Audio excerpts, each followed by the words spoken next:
तो आज हम लोग क्लास 10th अर्थमेटिक प्रोग्रेशन ये चैप्टर स्टार्ट करने वाले हैं। अर्थमेटिक प्रोग्रेशन तुम लोग का सीक्वेंस एंड सीरीज का पार्ट है। सीक्वेंस एंड सीरीज एक मैथमेटिक चैप्टर होता है, sequence and series.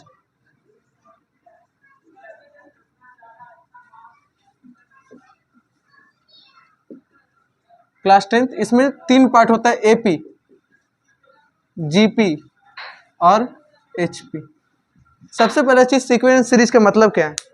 Sequence series का मैथमेटिक्स का वो पार्ट है जिसमें नंबर एक के बाद एक प्रोग्रेस करता है, मतलब बढ़ना है या फिर घटना। समझ रहे हो इस बात को। सीरीज में चलना। सीरीज क्या होता है, जैसे रेल का डब्बा कैसे है, आगे उसका इंजन रहता है और पीछे उसका बोगी, एक सीरीज फॉर्म कर रहा है वो। उसी तरह से ये भी एक सीरीज है, 1 2 3 4 5 6 n टर्म तक। ये क्या है, एक सीरीज है।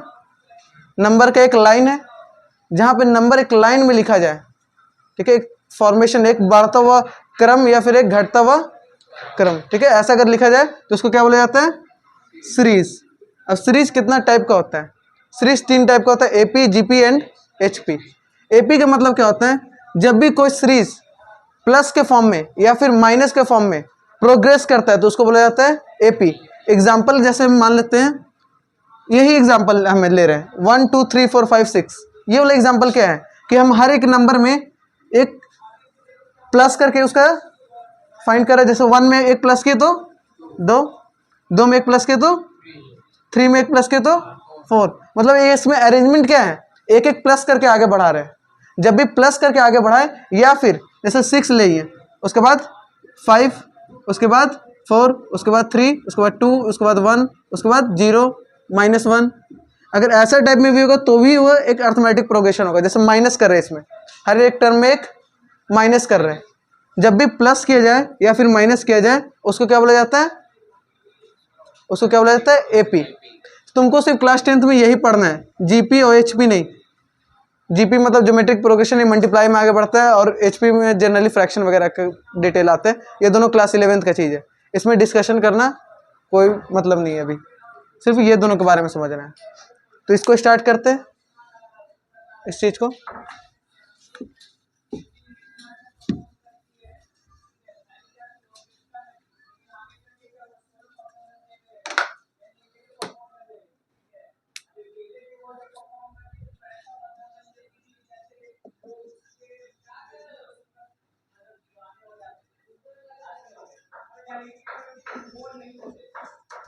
अर्थमेटिक प्रोग्रेशन है चैप्टर का नाम।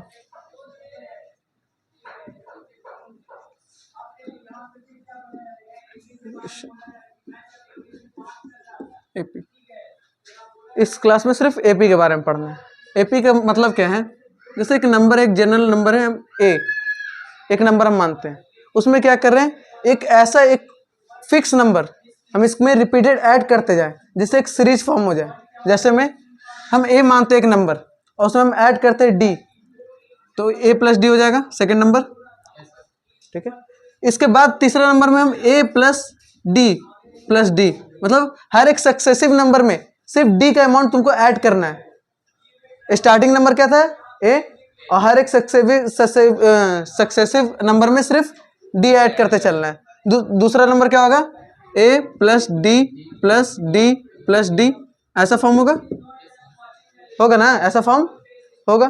तो इसको क्या लिखेंगे, ए, फिर ए प्लस डी, उसके बाद ए plus 2d, a plus 3d, ऐसे ही चलते जाएगा। यही होता है अर्थमेटिक प्रोग्रेशन, जहां पे प्लस किया जाए। ये डी क्या होता है, पॉजिटिव भी हो सकता है और नेगेटिव भी हो सकता है। डी पे तो कोई मतलब नहीं है। इसमें क्या बोला जाता है, इसको इनिशियल नंबर, इनिशियल नंबर, क्योंकि एपी इसी से स्टार्ट हो रहा है, इसको इनिशियल नंबर बोला जाता है। और जो डी है उसको बोला जाता है कॉमन डिफरेंस, कॉमन डिफरेंस। अब इसका मतलब हम बता देते हैं। कॉमन डिफरेंस एक नंबर, एक एग्जांपल से तुम लोग को समझ में आ जाएगी। जैसे मैं 2 ले ली, 2 लिए एक नंबर, उसमें हमको 3 सिर्फ ऐड करते जाना है। 2 में 3 ऐड करेंगे तो 5, 5 में 3 ऐड करेंगे तो 8, 8 में 3 ऐड करेंगे तो 11 में 3 ऐड करेंगे तो 14। मान लेते हैं एक एपी है, तो इसमें इनिशियल नंबर क्या हो गया 2 और कॉमन डिफरेंस कितना हो गया 3। कॉमन डिफरेंस मतलब माइनस करने का 3 हो जाएगा। कॉमन डिफरेंस कितना का है 3 का है। कॉमन डिफरेंस कितना का है कॉमन डिफरेंस कितना का है 3 का। तो ये एपी का एक और डिफिनेशन बन जाता है जहां पे हर एक सक्सेसिव नंबर में, मतलब एक एडजेसेंट नंबर में, ये दोनों क्या है एडजेसेंट नंबर, ये दोनों क्या है एडजेसेंट नंबर। एडजेसेंट मतलब होता है लगातार या फिर कंसेक्यूटिव नंबर बोलो, ठीक है। हर एक कंसेक्यूटिव नंबर का डिफरेंस हमेशा कांस्टेंट रहता है एपी का, ये बात याद रखना तुम लोग। देख रहे हो ना कंसेक्यूटिव नंबर का डिफरेंस कितना है 3 का, कंसेक्यूटिव नंबर का डिफरेंस कितना है 3 का। तो एपी का मतलब ये भी होता है जहां पे कंसेक्यूटिव नंबर का डिफरेंस क्या हो कांस्टेंट हो, जहां पे कंसेक्यूटिव नंबर का डिफरेंस कांस्टेंट हो उसको भी एपी बोला जाता है। तुमको क्वेश्चन में ऐसे देगा कि प्रूफ करो ये नंबर एपी है 2 4 6, हमको प्रूफ करना है कि तीनों नंबर एपी के फॉर्म में दिया हुआ है। एपी के नंबर में फॉर्म करने के लिए स्टेटमेंट क्या बताएं जिसका बीच का डिफरेंस क्या कांस्टेंट हो वो क्या होगा एपी। तो इसमें सिंपल कर देंगे 4 - 2 कितना होता है 2 और 6 - 4 कितना होता है 2, तो बीच का डिफरेंस कितना आ रहा है सिर्फ 2 का। जहां पे डिफरेंस कांस्टेंट वो क्या होगा एपी, मतलब ये नंबर क्या है एपी का फॉर्म है, ये नंबर एपी का ये फॉर्म है ना नंबर।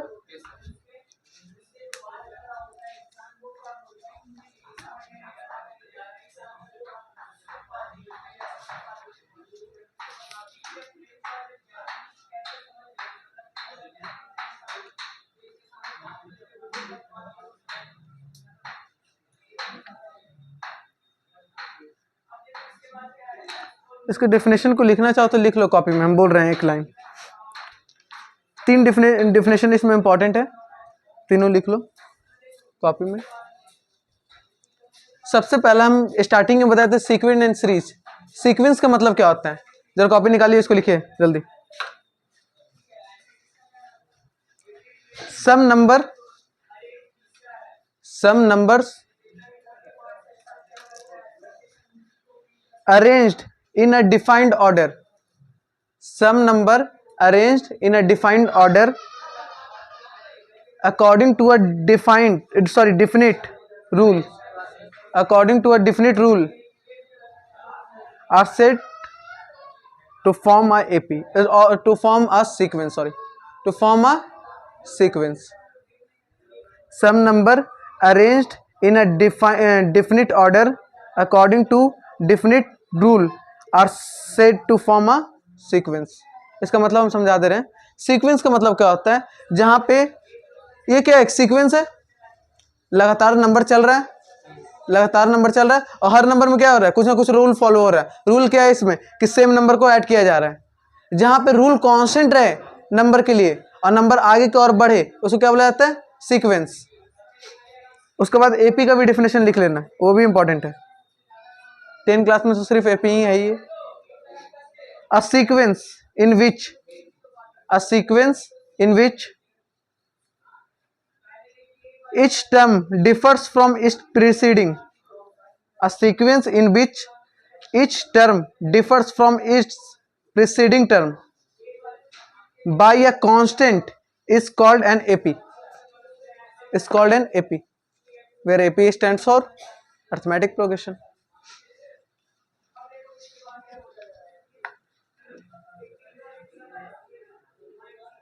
हो गया।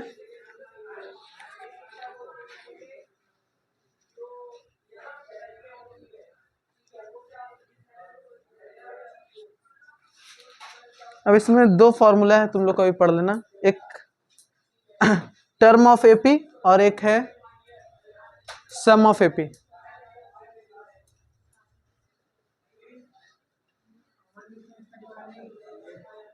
Common difference is the constant difference between 2 consecutive AP. Okay, इसको और क्या लिखोगे, कॉमन डिफरेंस लिखना चाहते हो तो लिखो, हम बोल रहे हैं लिखो।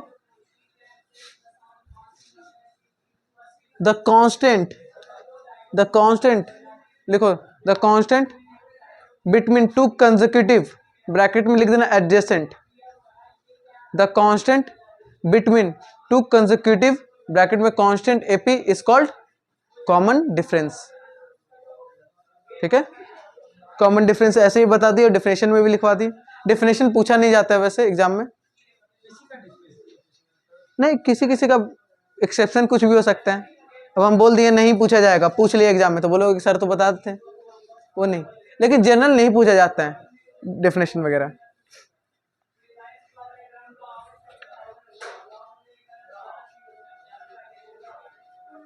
अब देखो जनरल टर्म ऑफ एपी हो गया, इसको मिटा दे।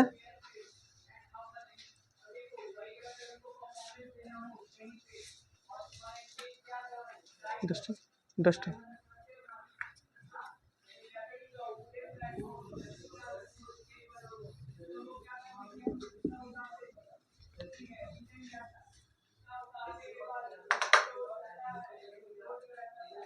उसके बाद है जनरल टर्म ऑफ एपी।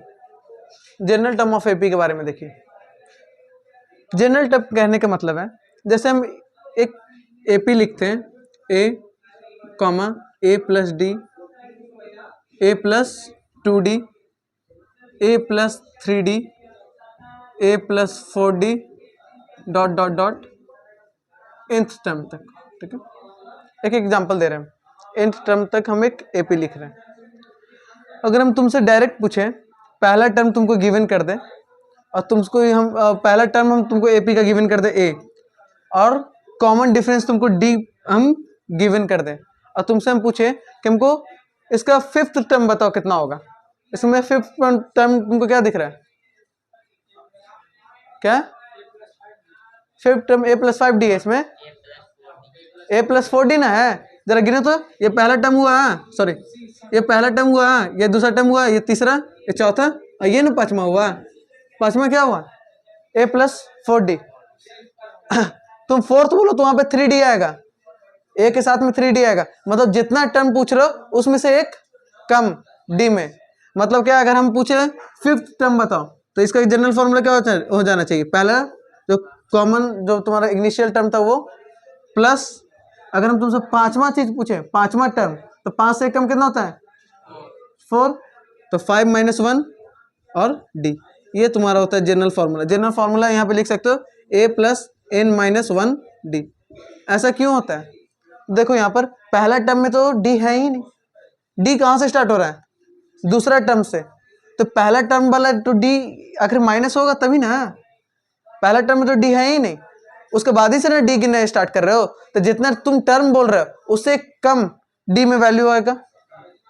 अगर पहला टर्म में 0d, दूसरा टर्म में 1d, तीसरा टर्म में 2d, फोर्थ टर्म में 3d, तो जितना टर्म बोल रहे हो उससे एक कम d में मल्टीप्लाई हो रहा है, जितना टर्म तुम बोल रहे हो उससे एक कम d में मल्टीप्लाई हो रहा है, तो वही क्या है तुम्हारा जनरल टर्म, इसी को बोलते हैं general term of AP,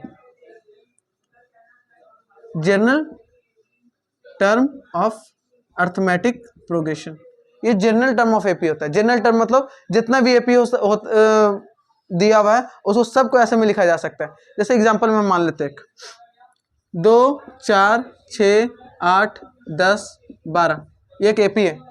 first term इसमें कितना है 2, कॉमन डिफरेंस कितना का है 2। अगर हम तुमसे पूछे इसका 6 टर्म बताओ, 6 टर्म तुम बताओ कितना होगा, कितना है 6 टर्म इसका 12।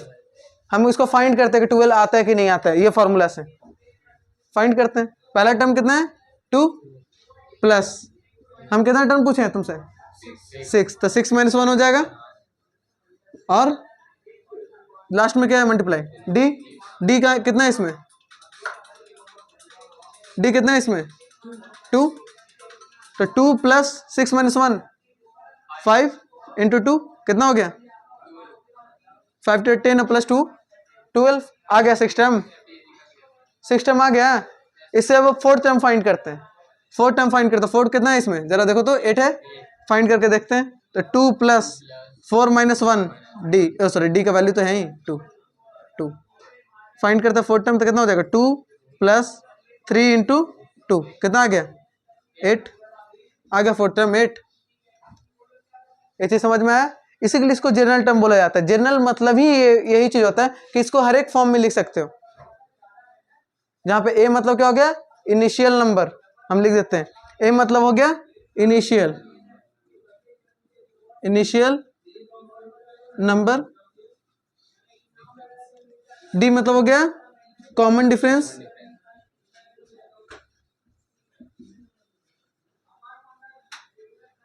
और एन मतलब क्या हो गया, ऑब्जर्वेशन ऑफ नंबर, जैसे 6th नंबर 5th नंबर जितना पूछा जाए वही नंबर, तो क्या हो गया ऑब्जर्वेशन नंबर, जितना नंबर से तुमसे पूछा जाए वही नंबर ऑब्जर्वेशन हो जाएगा। क्या, वो हम बाद में बताते हैं।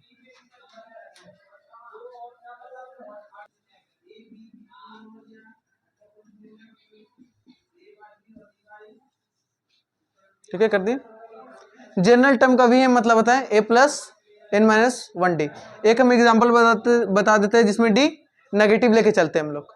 जैसे एग्जांपल में हम ले लेते हैं 10 7 4 1 और फिर -2, ये हम एग्जांपल लेके चलते हैं। ये एक एपी है, डिफरेंस कितना का है इसमें जरा देखो, कितने का डिफरेंस है, -3 का। इसमें कितना डिफरेंस है, -3 का। इसमें कितना डिफरेंस है, और इसमें -3 ना, सब में 3 होगा तो उसमें सब में -3, इसमें 3, -3 इसमें भी डिफरेंस है, तो डिफरेंस यहाँ पे कितना है, नेगेटिव में। अब हम लोग इसमें फाइंड करके देखते हैं, पहला टर्म क्या हो जाएगा इसमें 10, पहला टर्म क्या है इसमें 10। हमको कौन सा टर्म फाइंड करें, तुम लोग बोलो, 4 टर्म फाइंड करें। 4 टर्म कितना है, 1 2 3 4, 4 कितना है 1, देखते हैं फॉर्मूला पे रख के 1 आता है कि नहीं।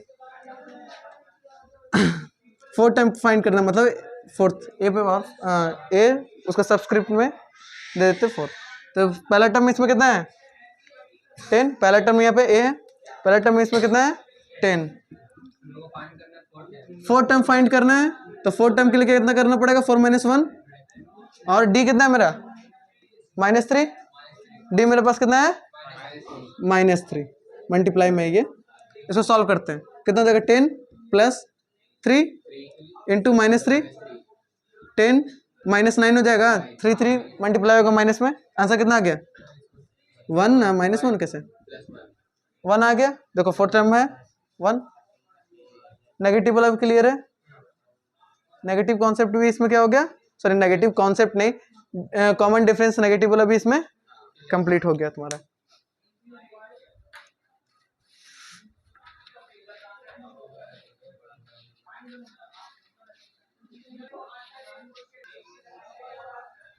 इसमें एक चीज ध्यान दे दो कि पहला टर्म को यहाँ पे हम क्या मानते हैं ए, और लास्ट टर्म को हम जनरली ऐसे लिखते हैं, जैसे यहाँ पे लास्ट टर्म क्या हो जाएगा a + n - 1d। n मेरा कोई भी टर्म हो सकता है, जब हम nth टर्म को लास्ट माने तो n टर्म के हिसाब से फॉर्मूला हम कितना दिए a + n - 1d, मतलब लास्ट में टर्म मेरा यही हो जाएगा। इसमें दिक्कत, लास्ट टर्म मेरा यही हो जाएगा, समझ में आया ना सबको।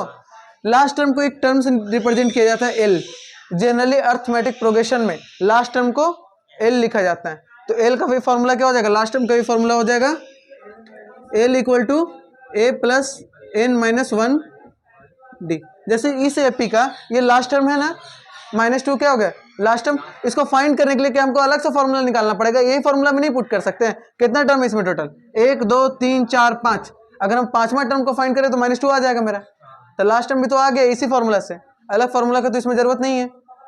जनरली अगर फॉर्मूला है तो हर एक टर्म के लिए एप्लीकेबल है, चाहे वो पहला टर्म हो या फिर लास्ट टर्म हो या फिर बीच का कोई टर्म हो, तीनों के लिए सेम फॉर्मूला एप्लीकेबल है। इसके लिए अलग कोई फॉर्मूला तुम लोग को याद रखने की जरूरत नहीं है।